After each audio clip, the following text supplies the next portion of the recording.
ভারতের viral cockroach জনতা party CGPA এবার রাজপথে অনলাইন আন্দোলনের গণ্ডি পেরিয়ে দেশজুড়ে বিক্ষোভ কর্মসূচি শুরু করেছে তরুণদের এই সংগঠন। পুনে, লখনৌতে শত শত শিক্ষার্থী ও তরুণ সমর্থক সমাবেশে অংশ নেন। সাবিত্রীবাই ফুলে পুনে বিশ্ববিদ্যালয়ে আয়োজিত সমাবেশে শিক্ষার্থী ও তরুণদের ব্যাপক উপস্থিতি সংগঠনটির ক্রমবর্ধমান রাজনৈতিক প্রভাবের নতুন ইঙ্গিত দিচ্ছে। পরীক্ষায় অনিয়ম ও বারবার প্রশ্নপত্র ফাঁসের অভিযোগ তুলে আন্দোলনকারীরা শিক্ষা ব্যবস্থায় জবাবদিহি নিশ্চিতের আহ্বান জানান। এক সপ্তাহ আগে নয়াদিল্লিতে আয়োজিত সিজিপির প্রথম বিক্ষোভে প্রশ্ন ফাঁস ও পরীক্ষায় অনিয়মের অভিযোগ তুলে শিক্ষামন্ত্রী ধর্মেন্দ্র প্রধানের পদত্যাগ দাবি করা হয়েছিল। আর পুনের সমাবেশে সিজিপি প্রতিষ্ঠাতা অভিজিৎ দীপকে বলেন, এটি শুধু একটি শহরের কর্মসূচি নয়, বরং সারা দেশের তরুণদের উদ্বেগ ও দাবিকে সামনে আনার জাতীয় আন্দোলনের সূচনা।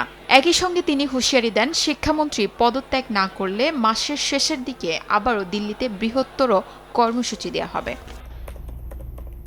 রাজনৈতিক যোগাযোগ কৌশলবিদ ও বোস্টন ইউনিভার্সিটির শিক্ষার্থী অভিজিৎ দীপকের নেতৃত্বে গড়ে ওঠা আন্দোলনটির সূচনা হয় গত মে মাসে।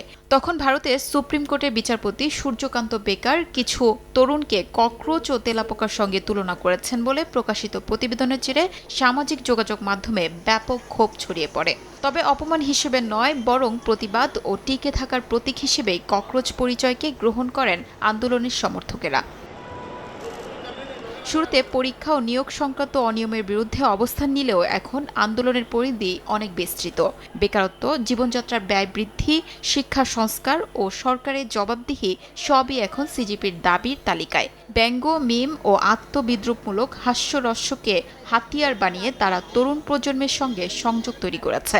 ইনস্টাগ্রামে সংগঠনটির অনুসারীর সংখ্যা ইতিমধ্যেই 2 কোটি ছাড়িয়েছে, যা এটিকে ভারতের দ্রুততম বর্ধনশীল তরুণ ও নেতৃত্বাধীন রাজনৈতিক আন্দোলনগুলোর একটিতে পরিণত করেছে। শিউলি রোজা, সময় সংবাদ।